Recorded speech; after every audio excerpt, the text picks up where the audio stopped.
what do you think their chances are now that they're in the final to finally get this thing done? Like, this team just feels way different than they were last season.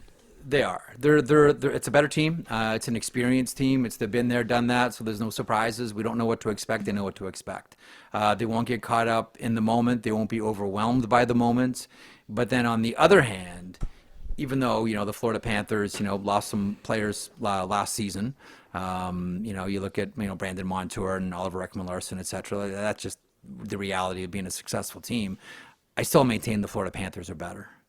They're better than they were last season, and they added Brad Marchand, and that third line is just so devastating. We'll see about Listerainen here. Not having Hyman is awful for the Edmonton Oilers. There's no two ways about it. That's massive for the Edmonton. Not that they can't overcome it. I mean, the one thing about Edmonton here that we didn't see last season, and this is where I look at the Oilers and I say they have more than a good chance here to win the Stanley Cup. Everybody has their role. Everybody has their spot. Everybody has their job. And the most important thing is nobody has boo-boo face about it. How many times have you said, you know what, you're not gonna have top six spot here anymore. Now we made these trades at deadline. We need you to do this in the bottom six, and okay, I'll do it, but they kind of half-assed it along the way. I'm looking at Victor Arvidsson last night along the boards. Yeah. You look at the board play of Victor Arvidsson. Are you not saying if you take the name bar off and you put Ryan Smith's name bar on there, that's like Ryan Smith along the boards. Arvidsson was fantastic last night in board play. And we think of Arvidsson, we think open ice and 35 goals. And all these guys have accepted new roles, and they understand that everyone's contributing. And that's why at the end of anything, whether it's a conference final or a Stanley Cup final, everybody feels like they've won something because they've all done something. And when you have a situation like that, then you start talking about the Stanley Cup. Everybody is pulling on the rope. That's where you start to say, okay, this is soap and warm water time. We really have a chance at this thing.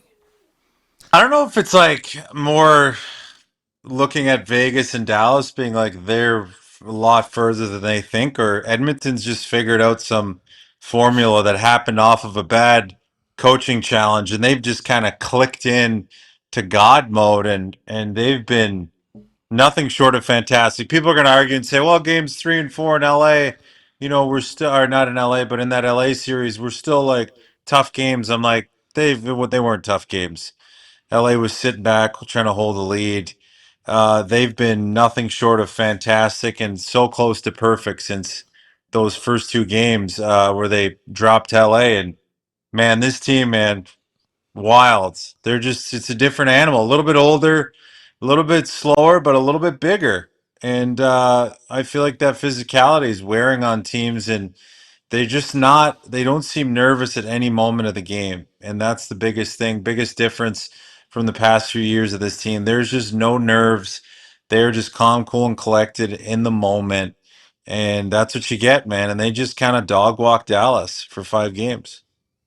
Crazy. They're giving up no shots late in games when they're in the lead. They're giving up under 10 shots a period, holding a 2-goal lead in a series clinching game. That shows me that they're ready. And it feels a lot different this time around. It feels like we belong. Last year, I don't know, I was obviously fantastic, but it felt like they had, it's going to sound harsh, but achieved their goal already, Well, last night, it was no, we're good. Let's shake these guys' hands, grab that trophy, take it to the room, FaceTime Hyman, get on the plane. Practice is tomorrow, boys. Let's get going here.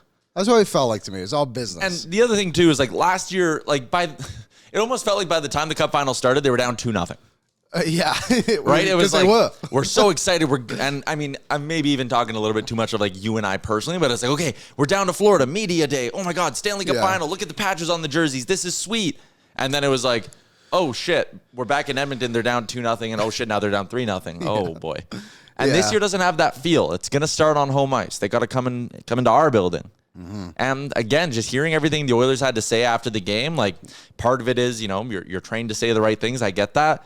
But there's a vibe. There's a confidence here with this group that's different. It's different. I don't think they were told to say anything either. I think it's just I think this team has an objective.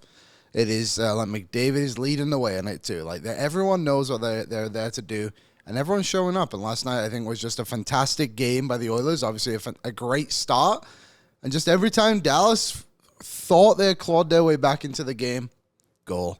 Happens again, goal. Happens again, big save. You know, It's just, it didn't matter. And that's what the whole series was besides game one. The Oilers just punching back instantly and knocking down the Dallas Stars. What's up, Nation citizens? If you like that video, then you need to be subscribed to the Oilers Nation YouTube. Podcasts, live shows, exclusive interviews, and analysis.